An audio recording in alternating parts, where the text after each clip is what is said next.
நூலகம் என்பது புத்தகத்தை அடுக்கி வைக்கும் மையம் அல்ல, அது சிந்தனைக்கான மையம். அமைச்சர் அன்பில் மகேஷ் பொய்யாமொழி பேச்சு. திருச்சி மாவட்ட மைய நூலகத்தில் மாவட்ட மைய நூலகம் மற்றும் வாசகர் வட்டம் இணைந்து நடத்தும் தேசிய நூலக வார நிறைவு விழா வாசகர் வட்ட தலைவர் அல்லிராணி பாலாஜி தலைமையில் மாவட்ட நூலக அலுவலர் சரவணகுமார் முன்னிலையில் நடைபெற்றது. இந்த நிகழ்ச்சியில் பள்ளிக் கல்வித்துறை அமைச்சர் முனைவர் அன்பில் மகேஷ் பொய்யாமொழி பங்கேற்று மாற்றுத்திறனாளி குழந்தைகளுக்கான இலவச நூலக அடையாள அட்டையை வழங்கியதுடன் தேசிய நூலக வார விழாவினையொட்டி பள்ளி குழந்தைகளுக்கு நடத்தப்பட்ட பல்வேறு போட்டிகளில் வெற்றி பெற்ற மாணவ மாணவிகளுக்கு சான்றிதழ் மற்றும் பதக்கங்களை வழங்கியும் நூலகர்களுக்கு சாதனை விருதுகள் வழங்கியும் சிறப்புரை நிகழ்த்தினார். இந்நிகழ்வில் மாநகர கழக செயலாளர், மண்டல குழு தலைவர் மதிவாணன் மற்றும் நூலகர்கள், பள்ளி குழந்தைகள், ஆசிரியர்கள் கலந்து கொண்டு சிறப்பித்தனர். இதனிடையே பள்ளி கல்வித்துறை அமைச்சர் முனைவர் அன்பில் மகேஷ் பொய்யாமொழியின் பிறந்தநாள் வருகின்ற டிசம்பர் 2ஆம் தேதி கொண்டாடப்பட உள்ள நிலையில் வாசகர் வட்டம் சார்பில் ஏற்பாடு செய்யப்பட்டிருந்த பிறந்தநாள் விழாவில் பள்ளி கல்வித்துறை அமைச்சர் முனைவர் அன்பில் மகேஷ் பொய்யாமொழி பள்ளி குழந்தைகள் மற்றும் வாசகர் வட்ட நிர்வாகிகளுடன் கேக் வெட்டி இனிப்புகள் வழங்கி கொண்டாடி மகிழ்ந்தார். விழாவில் அமைச்சர் அன்பில் மகேஷ் பொய்யாமொழி பேசுகையில், நூலகம் என்பது புத்தகத்தை அடுக்கி வைக்கும் மையம் அல்ல, அது சிந்தனைக்கான மையம். பல புத்தகங்களை புரட்டி எடுத்தாலும் ஏதோ ஒரு புத்தகம் நமக்கு அறிவு கண்ணை திறக்கிறது. போட்டிகளில் வெற்றி பெற்றவர்களுக்கு மட்டும் பரிசு அல்ல, போட்டியில் பங்கேற்ற அனைவரும் பரிசு பெற தகுதியானவர்கள். இப்போது உள்ள தலைமுறையினர் தங்களை அறியாமல் செல்போன்களுக்கு அடிமையாகியுள்ளனர்.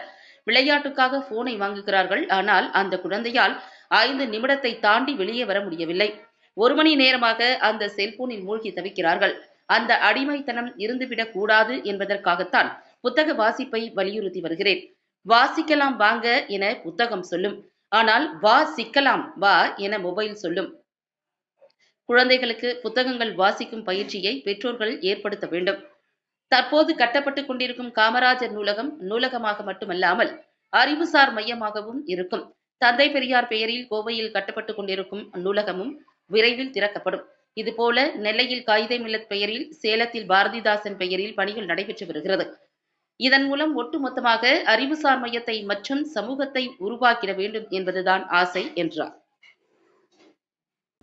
செய்தக்க அல்லல் செய்யக்கெடும், செய்தக்க செய்யாமை யானும் கெடும் என்கின்ற வள்ளுவனுடைய வாக்கிற்கு முத்தமிழறிஞர் கலைஞருடைய விளக்க உரை என்பது, செய்யக்கூடாதை செய்வதால் கேடு ஏற்படும், செய்ய வேண்டியதை செய்யாமல் விட்டாலும் கேடு ஏற்படும் என்கின்ற அந்த விளக்க உரையோடு தேசிய நூலக வார நிறைவு விழா இந்த ஒரு நல்ல ஒரு நிகழ்வில் அனைவரையும் வரவேற்று அமர்ந்திருக்கின்ற மாவட்ட நூலக அலுவலர் உயர் திரு சரவணகுமார் சார் அவர்களே, உரையாற்றி அமர்ந்திருக்கின்ற வாசகர் வட்டத்தினுடைய தலைவர் திருமதி அல்லிராணி பாலாஜி அவர்களே, நிறைவாக நன்றி ஆட்ட இருக்கின்ற முதல்நிலை நூலகர் திருமதி தனலட்சுமி அவர்களே, மேடையில் அமர்ந்திருக்கின்ற எங்களுடைய கோட்ட தலைவர் மதிவான் அவர்களுக்கும், துறையை சார்ந்த அதிகாரிகளுக்கும், அரங்கம் முழுதும் நிறைந்திருக்கின்ற அன்பு உள்ளங்களுக்கும், குறிப்பாக என்னுடைய மாணவ செல்வங்களுக்கும்,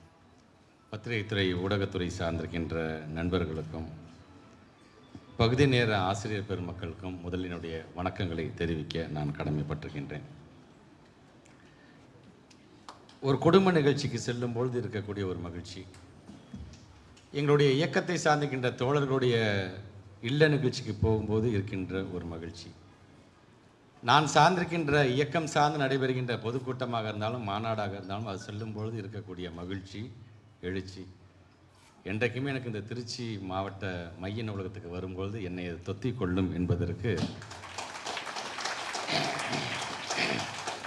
முடிந்த வரைக்கும் இவருடைய அழைப்பை ஏற்று நான் தவறாமல் கலந்து கொள்வதை நான் வழக்கமாக வைத்திருக்கின்றேன்.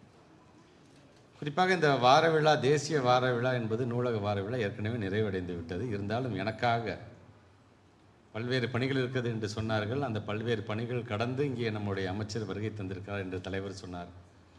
பல்வேறு பணிகள் இருந்தாலும் இதுதான் என்னுடைய முதல் பணி என்கின்ற அந்த ஒரு நினைப்போடு தான் நான் இங்கே வருகை தந்திருக்கின்றேன்.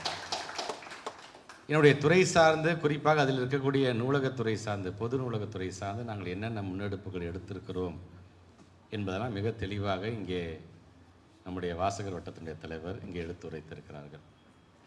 என்னை பொறுத்த வரைக்கும் ஒரு நூலகம் என்பது அது ஒரு புக் சென்டராக பார்க்கக்கூடாது.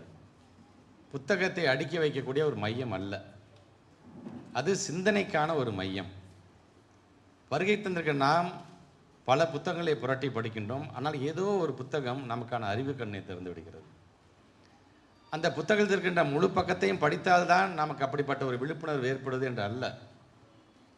அந்த புத்தகத்துக்கு நடுப்பக்கத்தில் ஏதாச்சும் ஒரு 2 வரிகள் கூட உங்களுக்கான அந்த இன்ஃப்ளூயன்ஸ் பண்ணுதுன்னு சொல்கிறாங்க பார்த்தீங்களா, அந்த மாதிரி ஆமாம் சரியாக இருக்குல்ல அது, அதே மாதிரி நம்ம ஃபாலோ பண்ணால் என்ன அப்படின்னு நமக்காக ஒரு செல்ஃப் அசஸ் பண்ணக்கூடிய ஒரு மிகப்பெரிய ஒரு மருந்தாகத்தான் ஒவ்வொரு புத்தகத்தையும் நான் பார்க்கின்றேன். ஆக அப்படிப்பட்ட அந்த புத்தகத்திலாம் இருக்கக்கூடிய ஒரு நூலகத்திற்கு, அது தேசிய நூலக வார விழா, ஒட்டுமொத்தமாக நம்ம தமிழ்நாடு முழுவதும் நாம் அதை கொண்டாடி தீர்த்திருக்கிறோம் என்று சொல்லும் பொழுது, நான் பிறந்த மாவட்டத்தில் நான் கலந்து கொள்ளாமல் இருந்தால் எப்படி என்கின்ற விதத்தில் தான் இன்றைக்கு இந்த நிகழ்ச்சியும் நடைபெற்று கொண்டிருக்கின்றது. பல்வேறு போட்டிகளை வெற்றி பெற்றிருக்கின்ற உங்கள் அனைவருக்கும் முதலில் என்னுடைய வாழ்த்துக்களையும் பாராட்டுகளையும் நான் தெரிவித்துக்கிறேன். இதில் என்னை பொறுத்த வரைக்கும் முதல் பரிசு, 2ஆம் பரிசு, 3ஆம் பரிசு, ஆறுதல் பரிசு என்றெல்லாம் சொல்வதை காட்டிலும் இந்த போட்டிகளை கலந்து கொள்ள வேண்டும் என்கின்ற எண்ணம் கொண்ட அனைவருமே என்னை பொறுத்த வரைக்கும் வெற்றி பெற்றவர்களாகத்தான் அதை நான் கருதுகிறேன். இன்னைக்கு இருக்கின்ற கால சூழ்நிலை, இன்னைக்கு குறிப்பாக இளைய சமுதாயத்தை பொறுத்த வரைக்கும் இன்னைக்கு தங்களை அறியாமல் கேஜெட்ஸில் தங்களை பறி கொடுத்துட்றாங்க, அதில் அடிக்ட் ஆகிடுறாங்க. ஒரு விளையாட்டு தானே, விளையாட்டுக்காக ஒரு ஃபோனை வாங்குறாங்க. டூம் ஸ்க்ரோலிங் அப்படின்ட்டு சொல்கிறாங்க பார்த்தீங்களா, ஒரு ஃபோனை கொடுங்க, ஒரு 5 நிமிஷம் நான் விளையாண்டு கொடுத்துட்றேம்மா அப்படின்னு தான் சொல்லும் குழந்தை. சரி 5 நிமிஷம் தானே நம்ம கொடுப்போம், ஆனால் அந்த குழந்தையால் அந்த 5 நிமிஷத்தை தாண்டி அதை விட்டு வெளியில் வர முடியாமல் திண்டாடும். இன்னொரு 5 மினிட்ஸ் கொடுங்கம்மா, இன்னொரு 10 மினிட்ஸ் கொடுங்க, 1 மணி நேரம் நமக்கு தெரியாமல் அந்த குழந்தைங்க அதில் மூழ்கிடுறாங்க. ஸோ அந்த அடிக்ஷன்ஸ் இருந்துடக்கூடாது அப்படிக்காகத்தான் நான் நம்முடைய மறைந்த அண்ணன் நந்தலால் அவர்களோடு நான் ஒரு நிகழ்ச்சியை கலந்து கொள்ளும்போது நான் சொன்னேன், வாசிக்கலாம் வாங்க என்று புத்தகம் சொல்லும், சிக்கலாம் என்று நம்முடைய மொபைல் ஃபோன் சொல்லும், அதனால் சிக்கிக்காதீங்க அப்படின்னு நான் சொன்னேன். இன்றைக்கி நம்முடைய அண்ணன் நந்தலால் அண்ணன் அவர்கள் இங்கே இல்லை என்று சொன்னாலும் அவருக்கு மிகவும் பிடித்த புத்தகங்கள், நூல்கள் இருக்கின்ற ஒரு மையத்தில் இன்றைக்கு நாம் எல்லாம் இந்த நிகழ்ச்சியிலே ஒன்று கூடியிருக்கிறோம் என்று தான் நான் பார்க்கின்றேன். புத்தகத்தை எழுதக்கூடியவர்கள் யாராக இருந்தாலும் சரி, யாரோ எழுதிட்டு போனால் அதை நான் ஏன் படிக்கணும், அது அவங்களோட கருத்து என்றெல்லாம் இல்லாமல் அதை பகுத்தறிந்து பார்த்து உள்ளபடியே இந்த புத்தகம் நமக்கான, சமுதாயத்திற்கான நல்ல செய்திகளை சொல்கிறதா என்று பகுத்தறிந்து பார்க்க வேண்டும். தந்தை பெரியாரிடம் கேட்டபொழுது உங்களுக்கு பிறகு என்ன என்று கேட்டபொழுது, என்ன நிலை என்று கேட்டபோது அவர் சொன்னார், எனக்கு பிறகு என்னுடைய நூல்களும் என்னுடைய கொள்கைகளும் பேசும் என்று சொன்னார். சொல்லும்பொழுது கூட தந்தை பெரியார் சொன்னார், நான் சொன்னாலும் நம்பாதீர்கள், யாரோ எழுதி கொடுத்தாலும் அதை படித்துவிட்டு அப்படியே நம்பாதீர்கள், உங்களுக்கு இருக்கக்கூடிய அந்த சொந்த புத்தியை பயன்படுத்தி இது சரிதானா சரியில்லையா என்பதை நீங்கள் தான் உணர்ந்து கொள்ள வேண்டும், அதற்காகத்தான் ஒவ்வொரு மனிதனுக்கும் அறிவு என்று படைக்கப்பட்டிருக்கின்றது என்று அவர் சொன்னார். ஆக அந்த விதத்தில் நமக்கு படிக்கக்கூடிய அந்த புத்தகங்கள் எல்லாம் சரியான புத்தகங்களை தேர்ந்தெடுப்பது, நமக்கான எது தேவை, இந்த சமுதாயத்திற்கு என்ன தேவை என்பதை தேர்ந்தெடுத்து படிக்க வேண்டியது நம்முடைய கட்டாயமாக இருக்கிறது என்று தான் நான் சொல்வேன். என்னை பொறுத்தவரைக்கும் குழந்தைங்களுக்கு இந்த புத்தக வாசிப்பு என்பதை நீங்கள் ஆரம்பத்திலிருந்து நீங்கள் பழக்க வேண்டும்.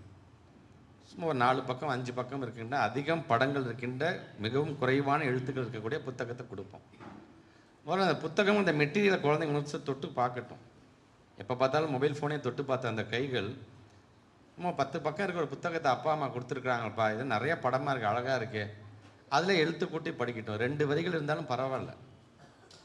5 பக்கங்கள் இருக்கின்றது, 10 பக்கங்கள் இருக்கின்றது, அப்புறம் 25, 50, 100 பக்கங்கள் அந்த பிள்ளைங்க உங்களை அறியாமல் எனக்கு புத்தகம் வாங்கி கொடுங்கம்மா அப்படின்னு சொல்லுகின்ற அளவுக்கு அந்த குழந்தைங்களை அதை அடிக்ட் ஆக்குங்க. ஏன்னா அந்த வாசிப்பு இயக்கம் அப்படிங்கிறது நிறைய வெக்காபுலரி எக்ஸ்பிளனேஷன்ஸ், நீங்கள் நிறைய சொற்கள் அந்த குழந்தைங்க தெரிஞ்சுக்கும். எப்போவுமே வீட்டில் இப்போ நாம் 4 பேர் பேசக்கூடியது, சமுதாயத்தில் கொண்டு 10 பேர் பேசக்கூடியது மட்டும்தான் அதில் இருக்கின்ற சொற்கள் என்று அந்த குழந்தைங்க நினச்சிடக்கூடாது. அது 4 புத்தகத்தை படித்து நமக்கே அந்த குழந்தைங்க சில புதிய சொற்களை சொல்லுகின்ற அளவிற்கு அந்த பிள்ளைங்கள் கொண்டு வர வேண்டும். சரி, வெறும் வெக்காபுலரி எக்ஸ்பிளனேஷன்ஸ் மட்டும்தான் அது பயன்படுதுன்னு சொன்னால் அந்த குழந்தைங்களுக்கான அந்த புத்தகத்தை வாங்கி ஒவ்வொரு எழுத்தாக எழுத்து கூட்டி படித்து அதோட அர்த்தத்தை புரிந்து அடுத்தடுத்த பக்கத்தை பிரட்டும் பொழுது அந்த குழந்தைக்கான அந்த ஃபோக்கஸ், அந்த கான்சன்ட்ரேஷன், அந்த மெமரி அப்படிங்கிறது கூடும் என்று சொல்லுகிறார்கள்.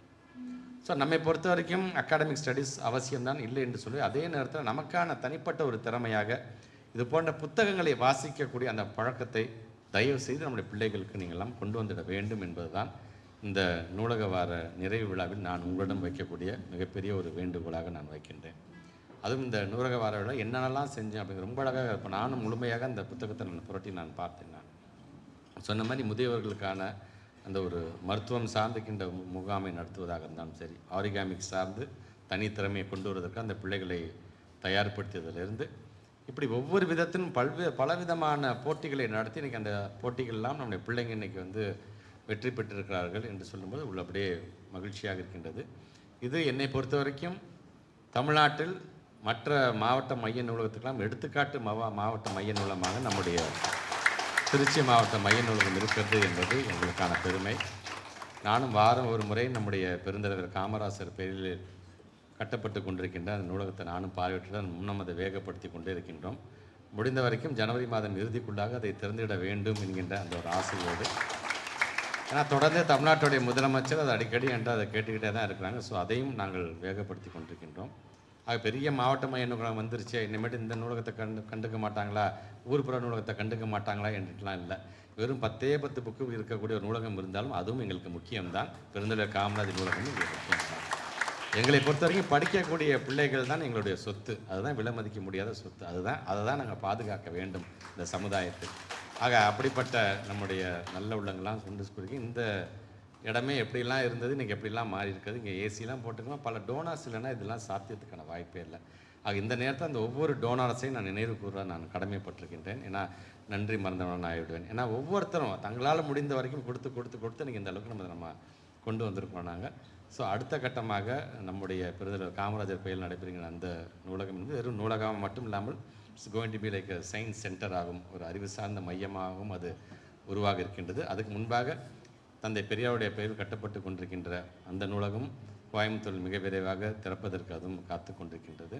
ஆக தொடர்ந்து நூலகம் என்று வரும்பொழுது பலவிதமான, கடலூரில் அஞ்சலி அம்மாள் பேரில் ஒரு நூலகம், திருநெல்வேலியில் காகிதம் இல்லத்து பேரில் ஒரு நூலகம், சேலத்தில் பாரதிதாசன் பெயரில் ஒரு நூலகம் என்று இன்றைக்கி அந்த பணிகளும் இன்றைக்கி நடைபெற்று கொண்டிருக்கின்றது. ஒட்டுமொத்தமாக ஒரு அறிவு சார்ந்த சமுதாயத்தை உருவாக்கிட வேண்டும் என்கின்ற ஆசை தான். அதனால தான் எல்லோருக்கும் எல்லாம் அப்படிங்கும்பொழுது சில நேரத்தில் திட்டங்களாகவும் கொடுக்கின்றோம், சில நேரத்தில் இது போன்ற அறிவு சார்ந்த இது போன்ற ஒரு கருத்துக்களையும் நாங்கள் கொண்டு வருகிறோம் என்பதை மட்டும் இந்த நேரத்தில் எடுத்து சொல்லி, வருகை தந்திருக்கின்ற இன்றைக்கு விருது பெற வருகை தந்திருக்கின்ற உங்கள் அனைவருக்கும் என்னுடைய வாழ்த்துக்களையும் பாராட்டுகளையும், குறிப்பாக வாசகர் வட்டத்தை சார்ந்திருக்கின்ற ஒவ்வொரு நிர்வாகிகளுக்கும் என்னுடைய வாழ்த்துக்களையும் பாராட்டுகளையும் தெரிவித்து இந்த உரையை நிறைவு செய்கிறேன்.